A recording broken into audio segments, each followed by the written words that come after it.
क्या आप बता सकते हैं भारत का सबसे बड़ा रेतीला रेगिस्तान कौन सा है? जी हाँ दोस्तों, हम बात कर रहे हैं थार रेगिस्तान की। थार मरुस्थल दुनिया का 9वां सबसे बड़ा गर्म मरुस्थल है और भारत का ये सबसे बड़ा रेतीला रेगिस्तान है। दोस्तों, जब भी आप किसी रेगिस्तान के बारे में सोचते हैं तो आपके मन में सबसे पहले क्या आता है? खासकर तब जब हम थार जैसे गर्म रेगिस्तान की बात कर रहे हों। शायद चारों तरफ रेत, मिट्टी, रेत के बड़े बड़े टीले और शायद बहुत दूर तक ऊंट पर सवार एक दो व्यक्ति। दोस्तों, पर थार मरुस्थल सिर्फ इतना ही नहीं है, बल्कि इससे कुछ बढ़कर है। थार रेगिस्तान बहुत रहस्यमय और अद्भुत है। थार मरुस्थल को लेकर आपके मन में तरह तरह के सवाल आ रहे होंगे, जैसे कि थार मरुस्थल का निर्माण कैसे हुआ, ये इतना रहस्यमय क्यों है और थार मरुस्थल के नीचे क्या है? क्या सचमुच थार मरुस्थल में लोग रहते हैं? दोस्तों, सवाल बहुत सारे हैं, पर आप बिल्कुल चिंता मत कीजिए। आपके सभी सवालों के उत्तर मिलेंगे आपको आज की इस वीडियो में। आज हम थार मरुस्थल के सारे बड़े रहस्यों से पर्दा उठाएंगे। तो चलिए शुरू करते हैं आज का ये वीडियो को अंत तक जरूर देखिएगा। दोस्तों, थार मरुस्थल 2,80,000 वर्ग किलोमीटर में फैला हुआ है। इसका 85% हिस्सा भारत में और 15% हिस्सा पाकिस्तान में है। थार मरुस्थल का तापमान गर्मियों में बहुत अधिक बढ़ जाता है। गर्मियों में ये इतना गर्म हो जाता है कि यहाँ की रेत उबलने लगती है। अगर आप नंगे पैर यहाँ पर चलने की कोशिश करेंगे तो आपके पैर जल भी सकते हैं। साथ ही हैरानी की बात तो ये है कि सर्दियों में यहाँ का तापमान 0 से भी नीचे चला जाता है। दोस्तों, अक्सर लोगों को लगता है कि थार मरुस्थल में बहुत अधिक गर्मी होने के कारण यहाँ की आबादी बहुत कम होगी, पर आपको बता दें कि भारत में थार मरुस्थल का अधिकतर भाग राजस्थान में है और राजस्थान की 40% पॉपुलेशन थार में ही बसती है। साथ ही दुनिया में बाकी गर्म मरुस्थलों की तुलना में थार मरुस्थल की जनसंख्या बहुत अधिक है।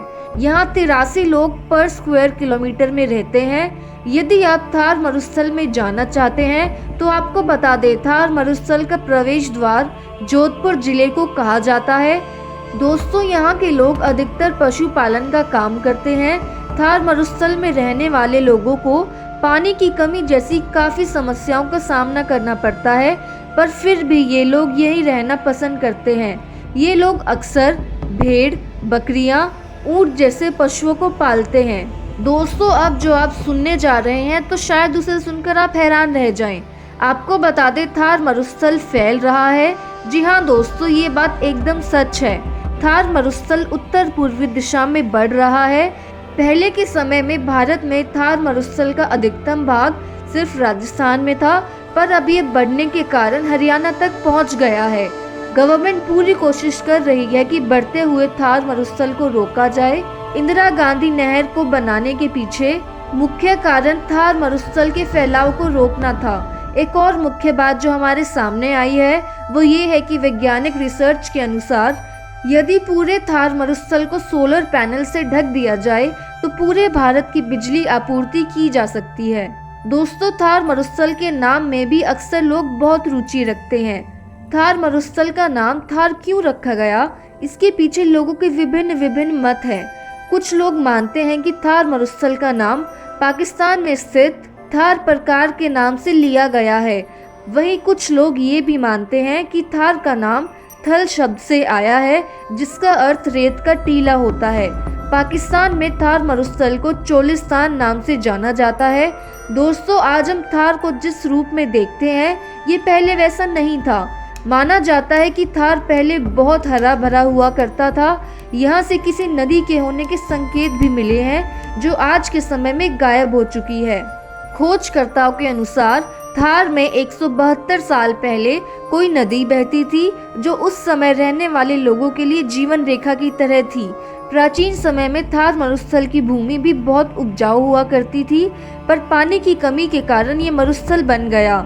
दोस्तों, कुछ रिसर्चर्स थार डेजर्ट में रिसर्च कर ही रहे थे कि अचानक उन्हें वहां कुछ ऐसा मिला जिसने पूरी दुनिया को आश्चर्यचकित कर दिया। रिसर्चर्स के तो पसीने छूट गए थे। आपको बता दें, थार मरुस्थल में खोजकर्ताओं को दुनिया का सबसे बड़ा जियोग्लिफ मिला है। तो दोस्तों, क्या आपको पता है कि जियोग्लिफ क्या होता है? अगर नहीं तो मैं आपको बताऊं कि जियोग्लिफ एक तरह की कलाकृति है जो जमीन या पत्थर पर की जाती है।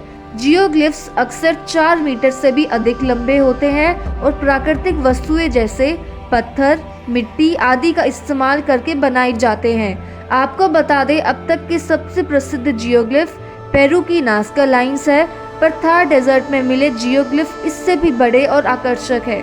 जानकारी के लिए बता दें, जियोग्लिफ इंसानों द्वारा बनाए जाते हैं। थार मरुस्थल में मिले जियोग्लिफ के आसपास काफी सारे स्मारक पत्थर भी मिले हैं। माना जाता है कि ये जियोग्लिफ्स 150 साल पुराने हैं। दोस्तों, ये जियोग्लिफ किस सभ्यता द्वारा बनाए गए हैं, इस बात तक अभी तक कोई खुलासा नहीं हुआ है। थार डेजर्ट के ये जियोग्लिफ्स बोहा गांव में मिले हैं, जो कि जैसलमेर के पास है, और ये 1 लाख स्क्वायर मीटर जितना लंबा स्पाइरल है। दोस्तों, थार मरुस्थल में बहुत समय से बिश्नोई, भील और राजपूत जैसी स्वदेशी समूह रहते हैं। ये लोग थार डेजर्ट में रहने की विपरीत परिस्थितियों के बावजूद यहाँ पर रहते हैं। ये लोग अपनी संस्कृति और कला को विकसित करने का भी पूरा प्रयास कर रहे हैं। कलबेलिया और घूमर जैसे पारंपरिक नृत्यों का नाम तो आपने सुना ही होगा। आपको बता दें, इन नृत्य कला की जड़ थार मरुस्थल में बसी है। दोस्तों, थार मरुस्थल के लोग पशुपालन के साथ कृषि भी करते हैं। पशुपालन में भी ये लोग ऊंट को पालना ज़्यादा पसंद करते हैं। इसके पीछे वजह ये है कि ऊंट यहाँ के वातावरण से अच्छी तरह से अनुकूलित होते हैं। साथ ही ऊंट परिवहन के लिए और दूध के स्रोत के लिए इस्तेमाल किए जाते हैं। खेती में यहाँ के लोग ऐसी फसल उगाते हैं जिनमें अधिक पानी की आवश्यकता नहीं होती और जिनको उगने के लिए गर्म तापमान चाहिए होता है, जैसे कि कपास, गेहूं और बाजरा। अगर वर्षा की बात करें तो थार मरुस्थल में साल में औसत वर्षा 100 से 500 मिलीमीटर के बीच होती है, इसलिए यहाँ पर सूखा पड़ने की भी काफी अधिक संभावना रहती है। दोस्तों, आपको जानकर हैरानी होगी कि थार मरुस्थल बहुत सारे जीवों और वनस्पतियों का घर भी है। थार मरुस्थल में कैक्टस, खेजड़ी, फॉग जैसे पौधे पाए जाते हैं। इनमें से कुछ पशुओं के चारे के रूप में इस्तेमाल होते हैं। ये पौधे न केवल यहाँ के विषम परिस्थितियों का सामना करते हैं, बल्कि ये सॉइल इरोजन को रोकने में भी बहुत बड़ी भूमिका निभाते हैं। ब्लैक बक और चिंकारा जैसे जंगली जानवर भी आपको आसानी से थार मरुस्थल में देखने को मिल जाएंगे। यहाँ पर कई तरह की छिपकलियाँ और सांप की प्रजातियाँ पाई जाती हैं। थार मरुस्थल में रहने वाले जीवों ने यहाँ जीवन जीने के लिए अलग अलग तरह की रणनीतियाँ बनाई हुई है। ये जीव अब कई दिनों तक बिना पानी पिए रह सकते हैं और साथ ही गर्म तापमान में भी जीवन जी लेते हैं। दोस्तों, आज आपने थार मरुस्थल के बारे में बहुत कुछ जाना है। थार मरुस्थल सचमुच अद्भुत है।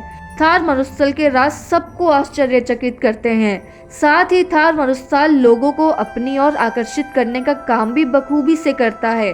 अगर आपको आज का ये वीडियो अच्छा लगा हो तो लाइक करना ना भूलें और ऐसे ही और इन्फॉर्मेटिव वीडियोस देखने के लिए सब्सक्राइब करें हमारा चैनल। और अब हम मिलते हैं अपनी नेक्स्ट वीडियो में।